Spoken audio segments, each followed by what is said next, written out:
Aujourd'hui, nous allons parler d'alignement, donc l'art d'aligner projet et vision, construire des organisations agiles et cohérentes. On travaille tous dans le même écosystème, on fait tous un petit peu le même métier à des saveurs différentes, puis je vous présenterai un petit peu plus loin les différences entre les différents métiers de la gestion de projet. Mais on est tous animés par le même besoin qui est de livrer de la valeur. Puis c'est dans l'air du temps aujourd'hui de livrer de la valeur. Le PMBOK 8 qui est sorti met beaucoup d'emphase sur la valeur. Puis comment on livre de la valeur, c'est avec l'alignement stratégique.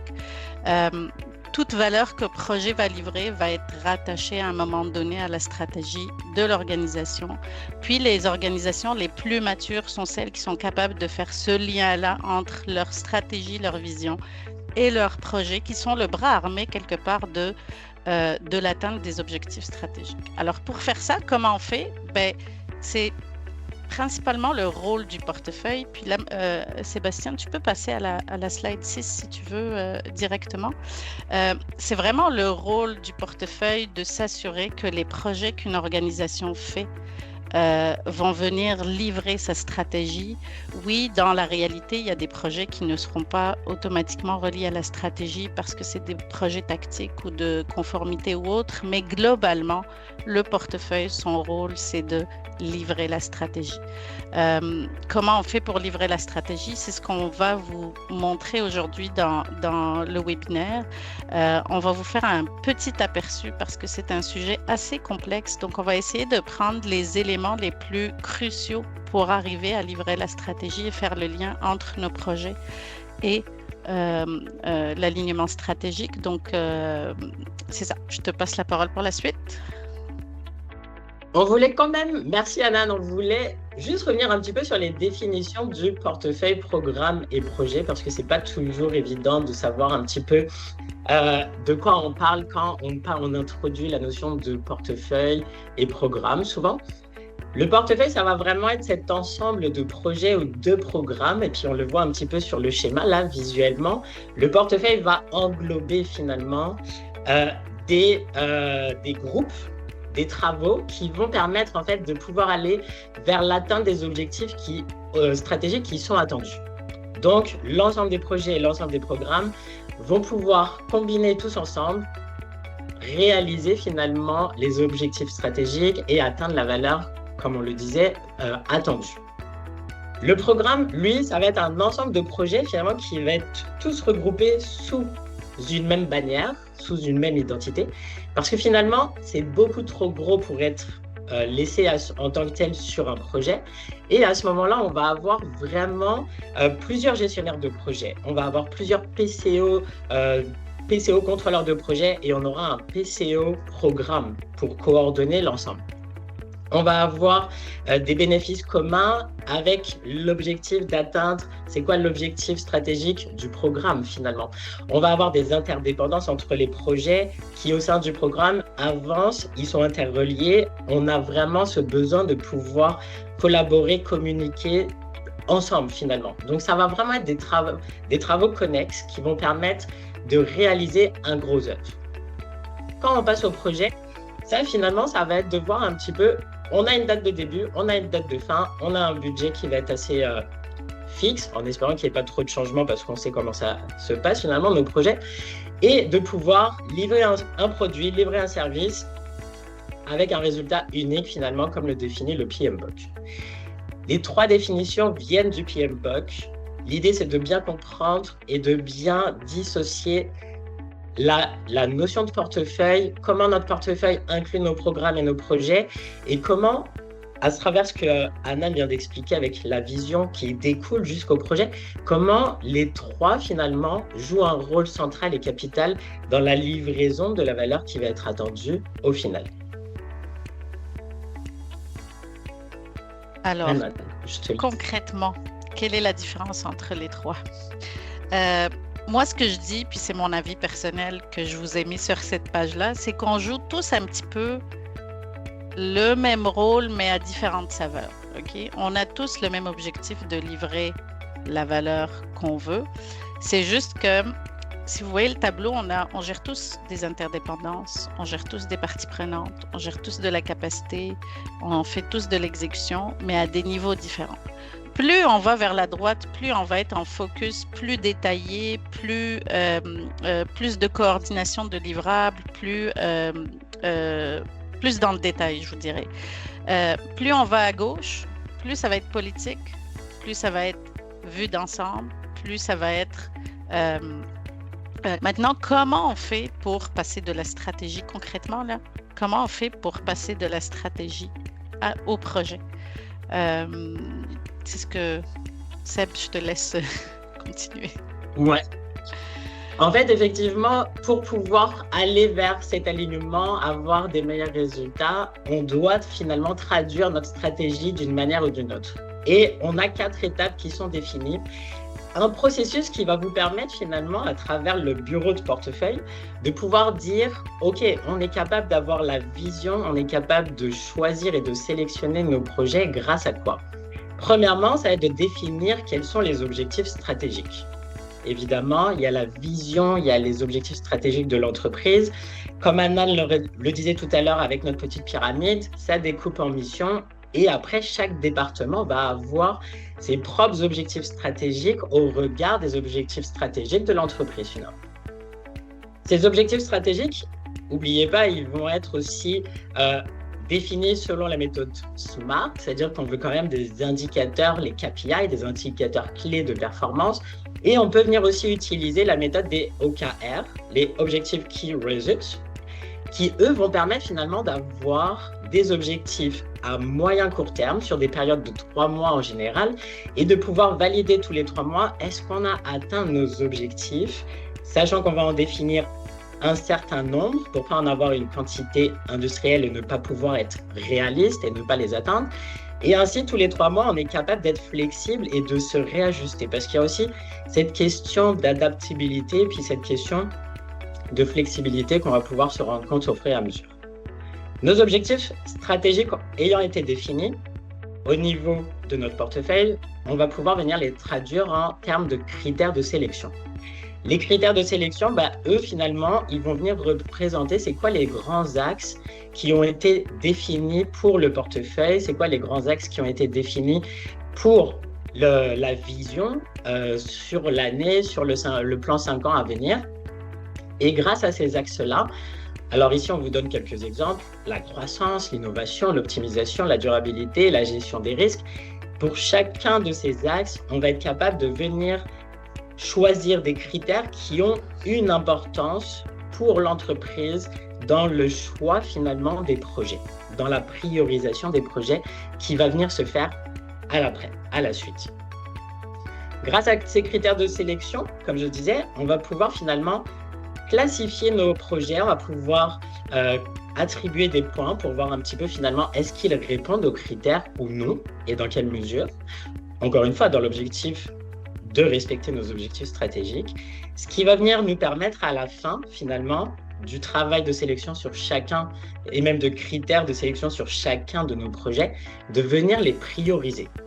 En les classant par ordre et par rapport à la valeur ajoutée du projet en vue de la livraison des objectifs qui sont attendus, ça nous permet de venir équilibrer notre portefeuille, ça nous permet de venir avoir une vision sur l'optimisation de la valeur qu'on va obtenir et ça nous permet, comme on l'a répété finalement depuis tout le début, de vraiment bien choisir les bons projets qui vont nous permettre d'atteindre ces objectifs. Une fois qu'on a priorisé l'ensemble de nos projets, on a la dernière étape qui va nous permettre d'avoir cette feuille de route.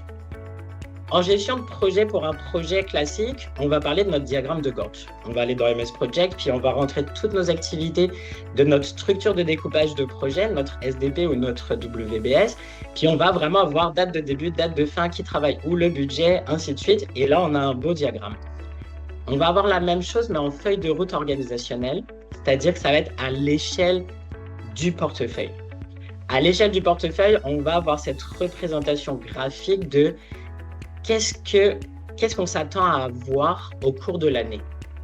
qu'est-ce qu'on s'attend à avoir sur les 5 ans qui s'en viennent. C'est une vision vraiment macroscopique du portefeuille. L'ensemble de projets est représenté et on a un exemple à vous montrer un petit peu plus loin.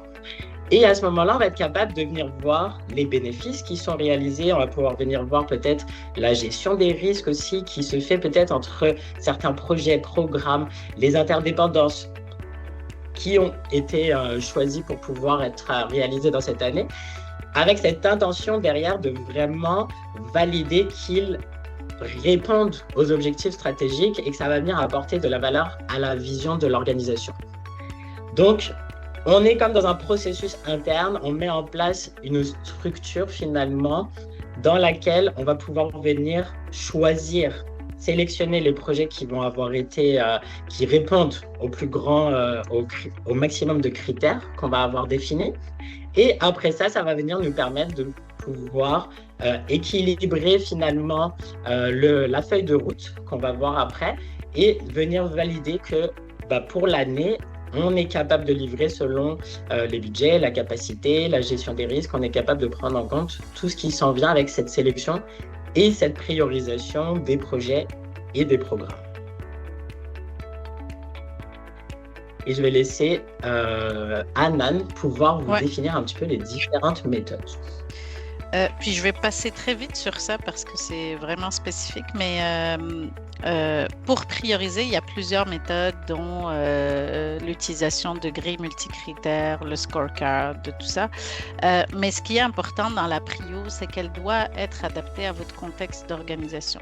Ça peut être un panier à crabes dans le sens où on veut être super bon dans une grille multicritère avec 14 critères, puis là on fait des suites de Fibonacci, il faut adapter la complexité de votre grille à la complexité de votre organisation ou à la complexité de votre état actuel de votre portefeuille. Je vous donne un exemple. Moi, aujourd'hui, dans mon portefeuille, je viens de finir la prio et puis je viens de récupérer ce portefeuille en début d'année. Puis j'arrive, puis il y a une grille de critères avec 10 critères. Puis là, j'ai 100 projets. Puis il faut taguer chacun des critères avec x10. En tout cas, très complexe. Là, je regarde l'état du portefeuille. J'ai 80%, c'est des suites de programmes qui sont alignés avec la stratégie, c'est des programmes de 3 ans. Le plan stratégique a été fait l'année dernière, finalisé en 2024, ce qui a permis de démarrer des nouvelles transformations en 2025. 90% du portefeuille, c'est des suites pour atteindre ces stratégies-là. Puis j'ai 10% de nouveautés, puis c'est des nouveautés-là. Ce sont des obligations de conformité, de sécurité et de continuité d'affaires. Donc, je n'ai pas le choix de les faire. Okay? Donc, on a comme mis de côté notre méga grille, puis on a fait, qu'est-ce qu'on a fait? On a fait 2 critères. Urgence d'agir, puis est-ce que c'est vraiment obligatoire ou souhaité? C'est quel est le niveau d'obligation? Puis les suites, elles étaient comme, elles étaient déjà comme plus haut que les autres. Puis on a séquencé ces projets-là selon leur urgence d'agir. Puis ça s'est terminé là. J'aurais pu continuer dans ma grille de 10 critères et me compliquer la vie, puis arriver potentiellement au même résultat, parce que dans mon contexte, ce qui était important, c'est de continuer mes éléments de transformation stratégique, puis de faire ce que je suis obligée de faire, d'essayer de le rentrer dans mon portefeuille qui est limité financièrement et limité en termes de capacité. Fait qu'on les a séquencés pour être capable de les faire. Puis tous ceux qui avaient du buffer ou du délai supplémentaire, on les a poussés le maximum pour pouvoir faire ceux qui sont urgents. Puis ça s'est arrêté là. Mon message pour vous, c'est que oui, on peut faire beaucoup de complexité puis beaucoup de trucs mathématiques pour arriver à faire une grille, mais des fois, ce n'est pas requis. Donc, il faut vraiment ajouter. Parfait. Bon, on voulait vous traduire tout ce qu'on vous a expliqué aujourd'hui en cas réel qui parlerait à tout le monde, au fond. Là. On habite tous quelque part. Puis, on voulait vous vous traduire au fond toutes les étapes qu'on vous a expliquées en étapes dans un cas de projet immobilier. Donc, on s'est dit, mettons-nous dans la peau de quelqu'un qui vient d'acheter une maison, il a mis tout son cœur et son âme et son budget dans l'achat de la maison, puis là, il se dit, OK, il me reste X 1000 CFA, qu'est-ce que je fais avec ça? Est-ce que mon objectif stratégique à moi en tant que propriétaire de cette maison-là est de faire un investissement à court terme, donc de revendre, de rénover puis revendre rapidement. Un investissement à moyen terme dans le sens où je veux habiter dedans, mais en ayant en tête que dans 5 ans, je vais la vendre puis je veux maximiser le coût de revente. Ou alors, peu importe ce qui se passe, moi, je n'aime pas le changement. Je veux rester chez moi. J'ai acheté ma maison. Ça sera pour la vie. Je veux être confortable dedans. Puis je veux la personnaliser à mon besoin, à moi. OK? Ça, c'est 3, si je traduis dans ce que je vous ai montré, ce qu'on vous a parlé durant l'heure, c'est vos objectifs stratégiques. OK? Il y a 3 cas de figure. Votre stratégie de votre organisation, vous en avez 3 là, vous devez en choisir un. Vous ne pouvez pas faire 1,5 ou le 1 et le 3, ça ne marche pas. C'est soit le 1, soit le 2, soit le 3. Ça va être votre identité d'organisation puis votre cible organisationnelle. Dans notre cas aujourd'hui, on s'est dit avec Sébastien, vu que c'est ce qu'il a fait dernièrement, on s'est dit qu'on va prendre le cas 1. Okay? Donc, maximiser le retour sur investissement avec le moins d'investissement possible dans une perspective de vente dans 18 mois. Puis là, je te laisse traduire, Sébastien, la suite. Effectivement, comme Anan elle le dit, c'est ce que j'ai fait pendant la pandémie finalement. J'avais mon appartement où on annonçait qu'on allait être confiné et puis bloqué chez nous. Et je me suis dit, OK, qu'est-ce que je veux avoir? Le confort d'être chez moi, mais de ne pas pouvoir avoir d'espace extérieur. Je ne pourrais pas revendre tout de suite parce que même si ça faisait un certain nombre d'années, donc le cas 2 que j'avais mon appartement, si je le revends, je ne sais pas trop comment va être l'immobilier pendant la pandémie et puis pendant le confinement. Et finalement, j'ai revendu mon appartement et j'ai acheté une maison en me disant, dans les 2 ans qui s'en viennent, et j'ai dit ça à la notaire, je revends la maison, je la rénove et je la revends. Et c'était quoi finalement les critères que j'avais en tête? C'était de me dire, il faut que la maison, elle n'ait pas trop de dégâts structurels. Il faut que la maison, elle soit quand même assez bien apprêtée, que je n'ai pas de grosses œuvres en tant que telle à faire. Mais ce qui était important, c'était vraiment d'aller voir en termes de travaux, est-ce que j'aurais accès à des ouvriers ou est-ce que j'allais moi-même faire le travail finalement, vu qu'on était confinés. Est-ce que j'allais refaire, dans quel état était la cuisine, dans quel état était finalement la salle de bain. C'était vraiment, je regardais l'état du jardin, voir un petit peu. Donc, dans mon investissement à court terme, je me suis dit, si tu fais toi-même les travaux, comment tu vas maximiser ton temps, ton énergie et l'argent, parce que l'objectif, c'était de dépenser quand même le moins possible en moi faisant, et en sachant que j'allais avoir des essais-erreurs. Donc, j'allais devoir recommencer et tout ça. Donc, je me suis fixé mes critères en me disant, voici le type de maison que je veux acquérir avec telle perspective sur 2 ans, revendre la maison. Ce qui a permis finalement avec les critères, moi j'ai été vraiment définir période de 2 ans, mais il fallait que j'inclue aussi la mise en vente. Il a fallu que j'inclue finalement à l'intérieur de la maison, je l'ai complètement designé, donc le confort à l'intérieur, le cadre de vie pour les futurs occupants. Au niveau des matériaux, je me suis dit, est-ce que je vais prendre des matériaux nobles, des matériaux plutôt standards, basiques? Et ça me permettait de voir par rapport à moi qui voulais faire un investissement court terme, qu'est-ce qui était vraiment important.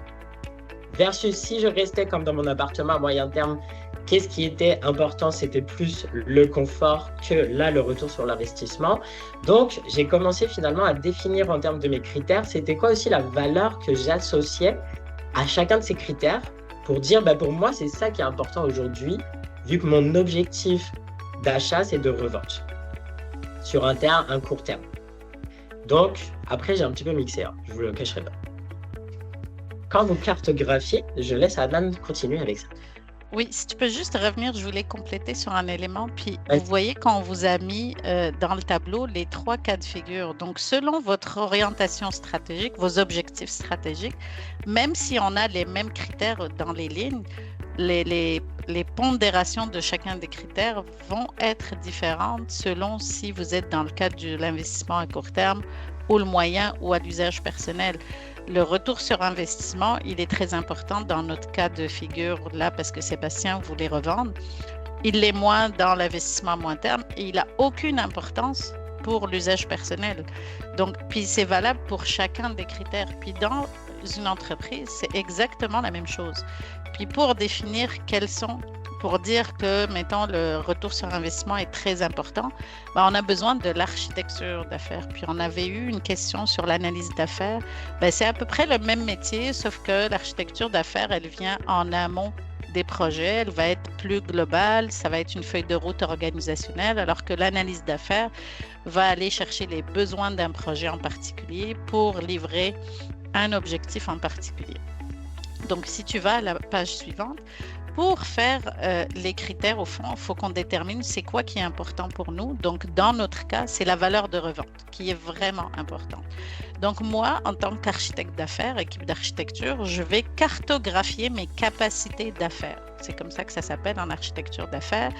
Puis, on va dire l'état actuel de la chose, puis l'état cible. L'état cible, il vient de l'orientation stratégique, puis il va nous dire, OK, pour passer de l'état actuel à l'état cible, qu'est-ce qu'il faut que je fasse? OK? Donc, ici, je vous ai mis des moitiés de cercles, de ronds en rouge pour, mettons, la cuisine qui est en très mauvais état, puis qui a